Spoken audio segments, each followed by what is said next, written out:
turn again to that 10th chapter in John, Gospel according to John, and the 10th chapter. And we shall look at the 14th verse. John 10, verse 14. The words of Jesus, "I am the good shepherd, and know my sheep, and am known of mine." Especially the first section, "I am the good shepherd, and know my sheep." One of the expressions of God's love toward his people is the provision of shepherds. It's one of the ways in which God exhibits the intimate care that he takes over his people. He provides them with what the Bible calls pastors. And the provision of good, conscientious, suitable pastors was in the Old Testament seen as an indication of God's goodness toward his people. And often when God's people backslid, part of the judgment was that he gave them over to bad pastors, those who did not take proper care of the flock of God. The word pastor occurs only once in the New Testament, and it occurs in a list of the gifts or offices that God gives to the church. He gives some evangelists, some pastors, and some teachers. But from that passage that we read in 1 Peter, it's clear that by pastors, the New Testament is referring to elders. Elders in the New Testament are shepherds. All elders, every elder is a pastor. He's tied to the congregation by the ties of affection that are described in terms of the relationship between a shepherd and his flock. He's not just an overseer. He's not just an organizer. The term that's used for that in the New Testament is a bishop. The elder is a bishop in the sense that he organizes the church of God. He's a supervisor in the church of God. But he's more than that. He's more than a bishop. He's also a pastor. He's one who shepherds the flock. He's one who looks after the individuals in that flock with a shepherd's care and tenderness and gentleness and concern and love. That is one of the great expressions of God's love and care over his people. The very fact that he does single men out to act as pastors or shepherds for his flock. But I want us this evening to think of the supreme expression of God's love toward his people. And that is, of course, in the provision of the great shepherd. What John calls the good shepherd. What Peter calls the chief shepherd. And there we see the fullest expression of God's care for his people. No one else will do. No one else can be put in supreme charge of his flock, his people. There's no one else who will be able to care for them sufficiently. There's no one else who will be able to love them with sufficient intensity. There's no one else who will be able to understand them and to sympathize with them with the tenderness and compassion that God would have them dealt with. He can only give the task to his Son. There is no one else to make shepherd, supreme shepherd, chief shepherd over his people. And that is the fullest expression of God's care and God's concern over his flock. The adjective good, as applied to Jesus as the shepherd, does not mean benevolent or gracious. In this particular usage here, it means true and genuine. As you might talk about a good workman, a man who's good at what he does. He's good at what he's meant to do. He's capable, he's qualified, and he just does it well. And when Jesus is described as the good shepherd, it's saying that he has a true shepherd's heart. He is the best shepherd possible. He is good at what he does. They are his own sheep. and he treats them with all the concern that is involved in that. A man looking after his own flock. He's not a hireling. A hireling is a man who looks after somebody else's flock. Perhaps most of our shepherds in Britain are hirelings. They look after someone else's sheep. And the hireling, of course, is basically shepherding for his wages, the pecuniary reward that's attached to the work. And therefore there's limits to the extent this man's going to go to look after the sheep, to protect and preserve the sheep.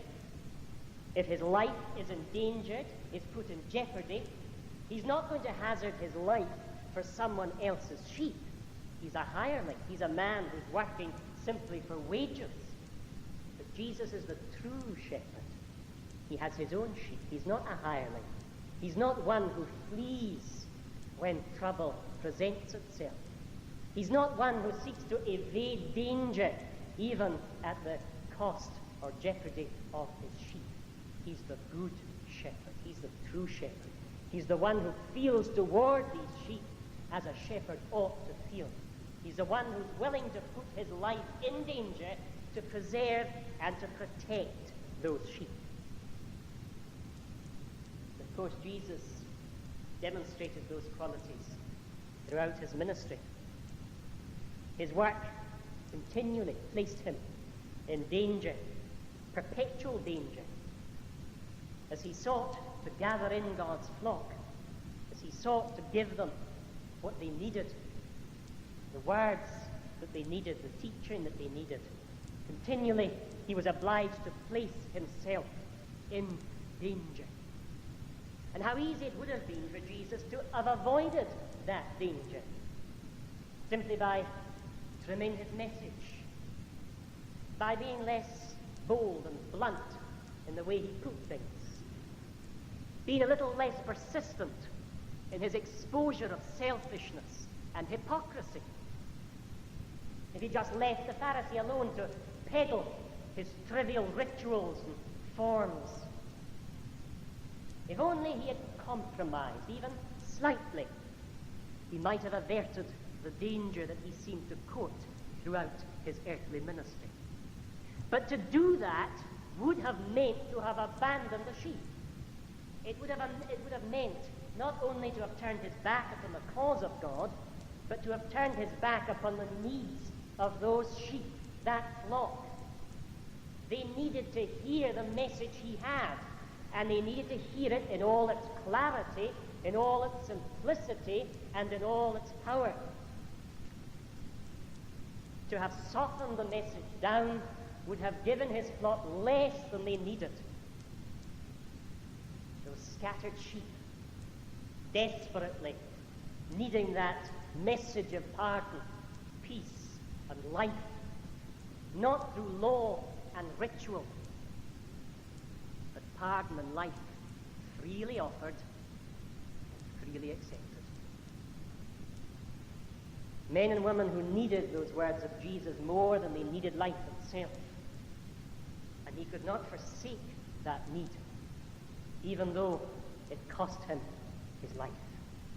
He is the good shepherd who is willing to look after his sheep at all costs, even though it should involve the laying down of his life to protect and to save that flock.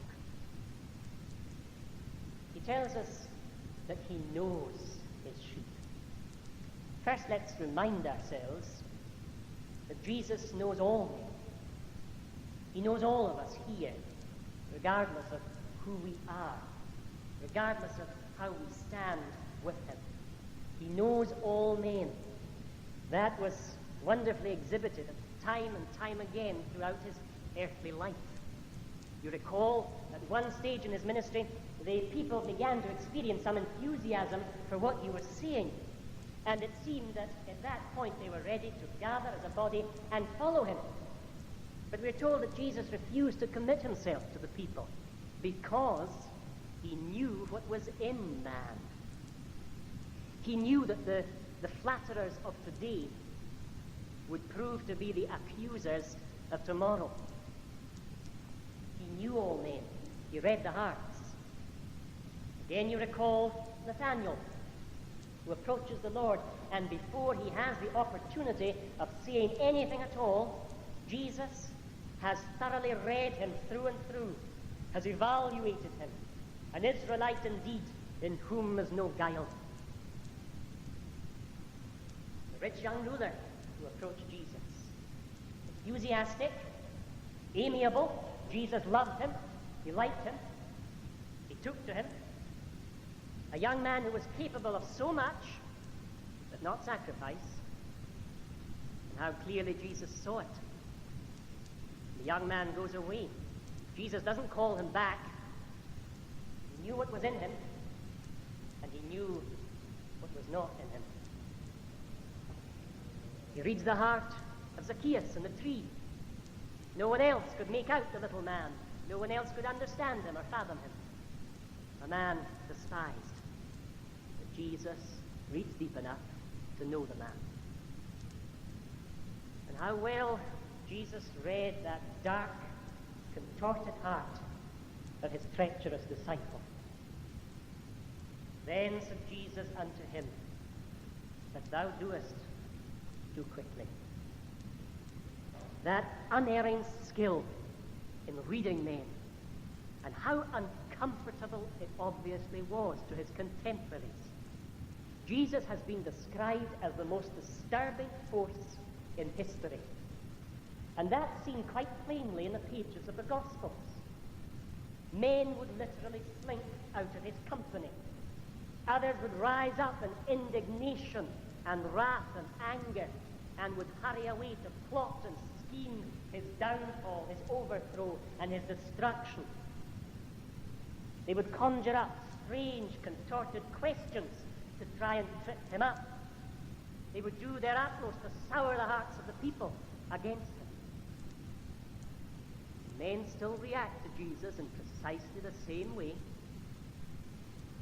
As they're brought before him, and they begin to feel their hearts and their lives and their characters being prodded and exposed, and their thoughts beginning to be weighed up, their characters put into the balance, their desires and ambitions analyzed, their motives evaluated for what they're worth.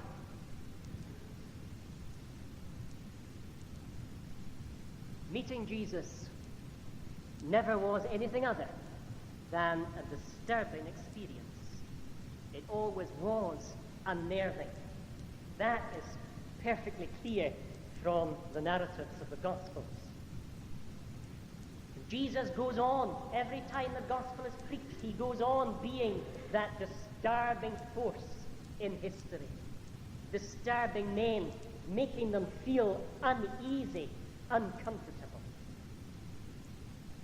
Men can no longer vent their anger against Christ by plotting against him. But they can close their ears tight to his gospel. They can mock his claims. They can use his name as a byword. And they can despise his house. To understand the reaction against Jesus in the Gospels and the reaction against Jesus today, the reaction that has always been there against Jesus, we must carefully weigh up those words. He knew what was in man. People recognized that. They knew that they were in front of one who read them through and through.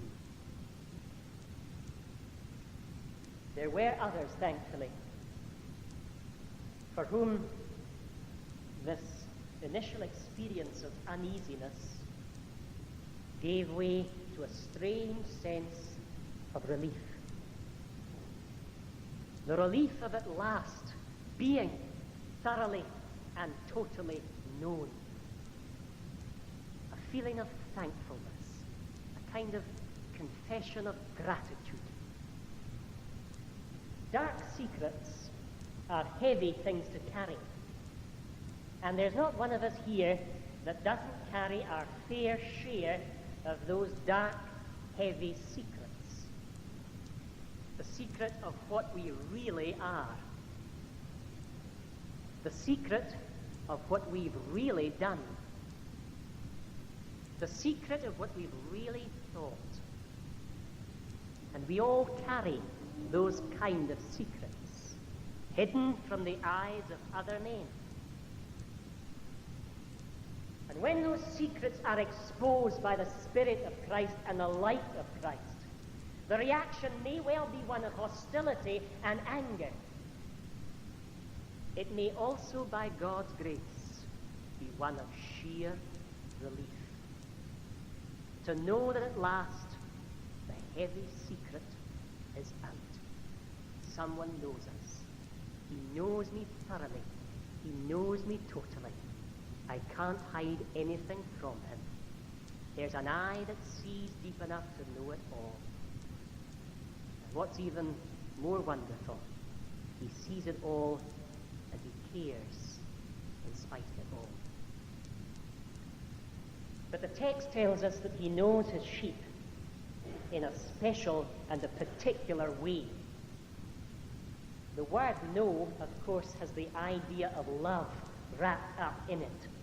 It's not just intellectual knowledge, it's the knowledge of affection, of love, of desire. It's the knowledge that a mother has of her children. She knows her children. The shepherd knows his sheep. He knows his sheep with affection.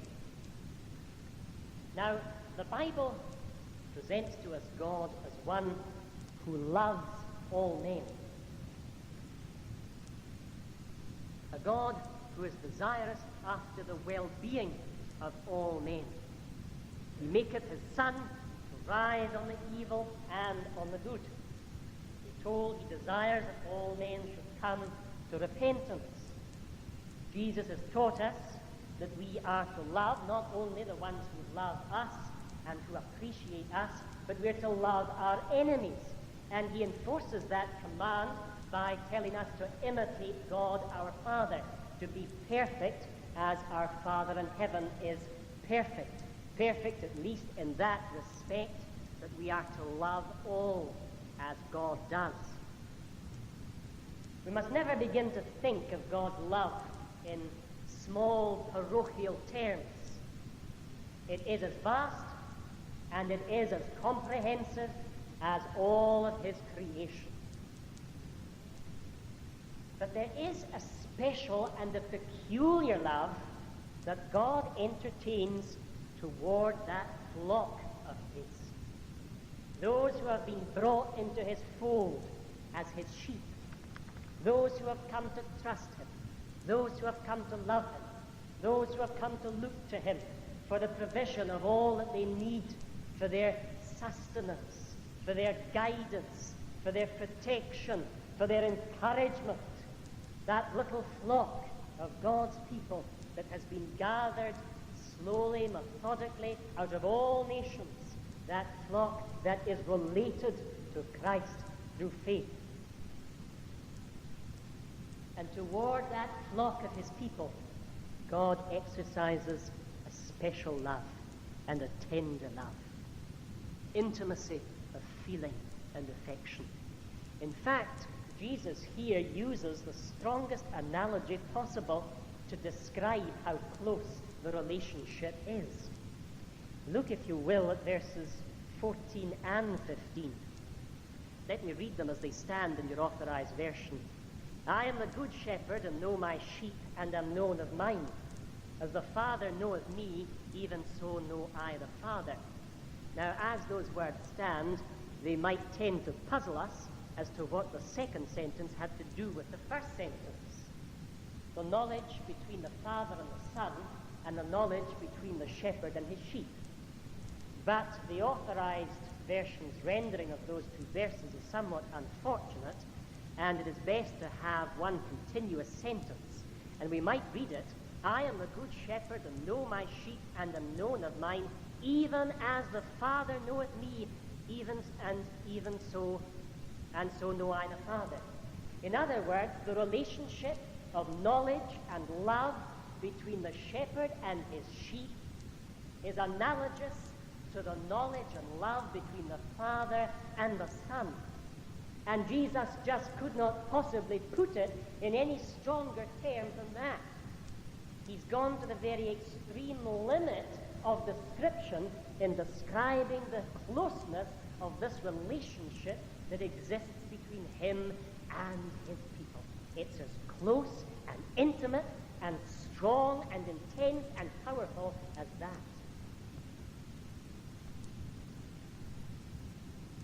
It's also a knowledge that is indestructible. You know, for knowledge and love to exist together is often difficult. It's often hard. There's the great challenge for every young couple who are preparing to marry and then spend the rest of their lives together. The big question that hovers over this part of their life is the question, can their love survive the discoveries that must be made? And often that love can't survive the discoveries that are made. Discoveries that are only slowly and gradually and progressively made. And I'm sure each of us is aware that the respect and the regard and the affection that we receive from other people is based upon their recognition of some small amount of good in us and their ignorance of a great deal of evil that they just do not see and they do not know about. And there lies a very great part of the miracle of Jesus' love. He sees it all. He didn't buy his sheep in the dark. He saw the blemishes. He saw the imperfections. He saw the scars that were upon them when he bought them. And yet his love survives and his love flourishes. There is nothing that we have been, there is nothing that we are, and there is nothing that we ever will be that hasn't been seen by the shepherd and known totally. Love surmounts it all. Let's bring our thoughts to a conclusion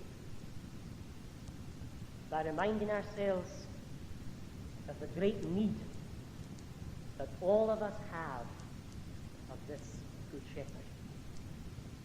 The fact that we are all quite incomplete without this shepherd. How often you have heard that accusation leveled against Christianity, that Christianity is just a crutch. It's something for people to hold on to make life a little more bearable, to make life somewhat more endurable. Christianity is a crutch, we're told. And strange to say, we're told that by way of criticism, an accusation against Christianity. Now, of course, anyone who has the slightest acquaintance with Christianity will know that the accusation is perfectly correct. The psalmist acknowledges the fact, thy rod and thy staff, they comfort me. The believer is perfectly aware that Christ is what he leans upon, is his crutch, if you like. But the real question is, does man need a crutch? That's the question that needs to be asked. That's the question that has to be resolved. There's no dubiety about the fact that Christianity is a crutch. Of course it is. The real and important question is, does man need a crutch? And there is no one surely who has any knowledge of their own heart or their own life who has any difficulty at all in answering that particular question. It is one of the strongest and most powerful instincts that we have, that we are made dependent creatures. We are dependent in all sorts of ways from the moment we make our first emergence into this breathing world of ours. We then become totally dependent on a myriad of things around us. We are never self-sufficient. At no point in our lives are we self-dependent. We lean upon all sorts of things. We lean upon other people. and we lean upon the providence of God every minute of life. Christianity gives to us the perfect picture of man with all that need. And then it gives to man the crutch to carry him on through life. If you like, man was made with one leg. With one leg to ensure that he needed help all his days, to see him through the course of his life. He needs his God to lean upon. He was made that way. He was made so that he remains incomplete until he is leaning upon his God. Or in Augustine's words, until he finds his rest in God. It's the way he was created. A man, if you like, with one leg. A man who is incomplete till he finds that wonderful support to put his arms around and to carry him through the course of life. It's very little wonder that the 23rd Psalm always has been the best loved utterance of praise and comfort that the Church of God has ever experienced. And we shall close our service this evening by singing the whole of Psalm 23. Psalm 23 .